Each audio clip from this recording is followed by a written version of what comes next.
Let's talk about burnout, specifically in the context of work. If you've experienced burnout and want to be reassured that it's not just you, or if you think you might be experiencing it but you're not quite sure what to look out for, then you might find this video interesting. Anyone can Google the symptoms of burnout and be presented with a bit of a generic list of what to look for, but I'll tell you a little bit about my personal experiences that you might find a little bit more relatable or just kind of easier to understand.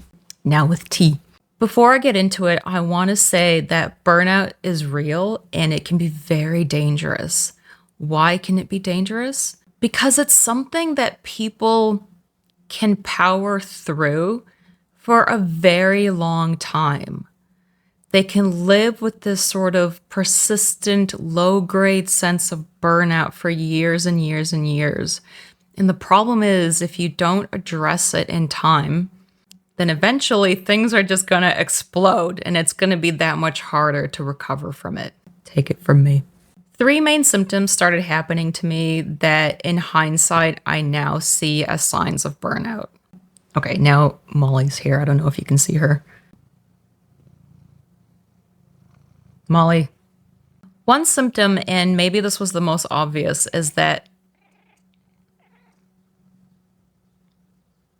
Sundays became the worst day of the week.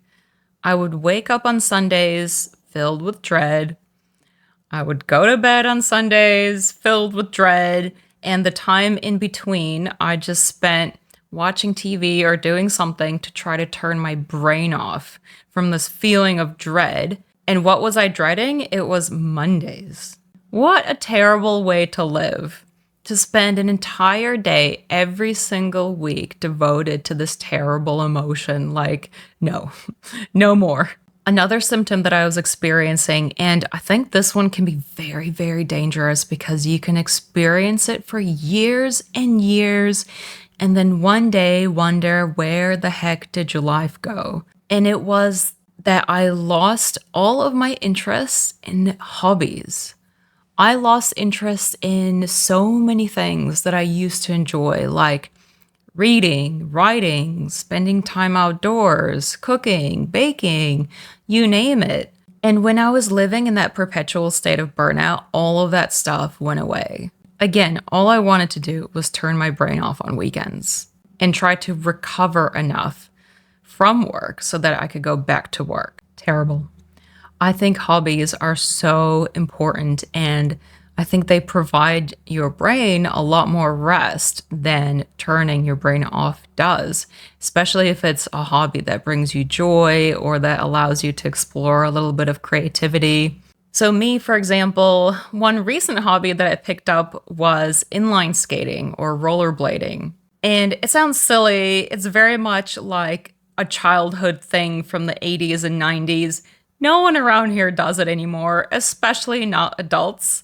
But it brings me so much joy and it's so fun, and it's just something a bit different that gets me back outside. And it's something that I can do with my kids, even though, let's not kid ourselves, I am very bad at it at the moment. But I wish I had recognized the symptoms of burnout earlier, so that I could have picked this up years ago. It can be very difficult to pick up a hobby, even if it's something that you used to do, when you're so tired and wrung dry from a job that doesn't align with you. The last main symptom of burnout was getting sick.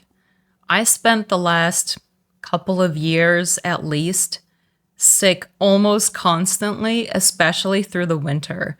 And I told myself, oh, it's because I'm, picking up bugs from people who come into work sick, or I'm picking stuff up from my kids who go to school, or maybe I've got some irreparable damage to my immune system from COVID. Is it a coincidence that I mostly stopped getting sick when I quit my job?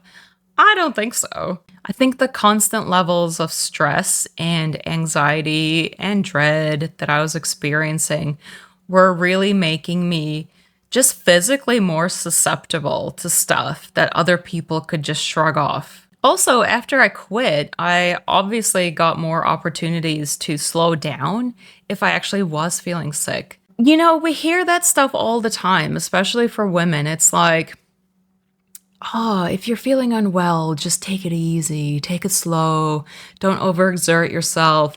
Self care is very important, yada yada.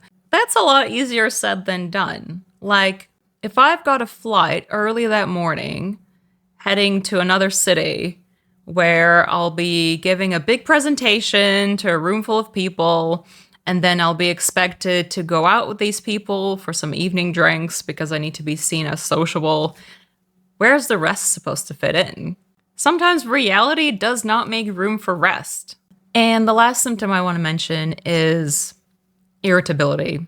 Being short with people outside of work, mistreating people who actually care about you, overreacting to little things. I'm not claiming that I'm some saint now that I've quit my job, but if I do overreact to things sometimes, it's at least not to the level that I did before.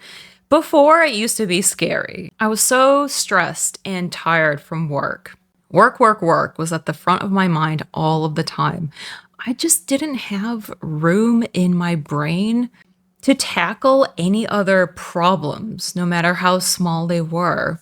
I remember, and I will never forget this, there was one time when I was getting my two small kids out the door, and something happened, and I ended up yelling at my 5-year-old quite badly about something that she had done.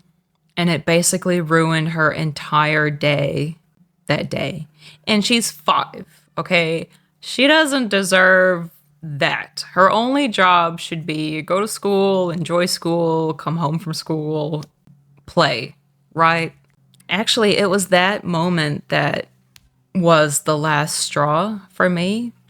And I ended up quitting either that week or the next week. I can't remember exactly, but yeah, I decided that that's not who I want to be. That and no job is worth treating my kid like that. Anyway, that's a bit more about me and my experiences with burnout. Let me know if there's any kind of videos that you would like to see in the future. I'm happy to talk about anything. I'm pretty much an open book, work, family, living in New Zealand, whatever. I've lived through a few things and I'm happy to share. Thanks for spending time with me. I'll see you next time.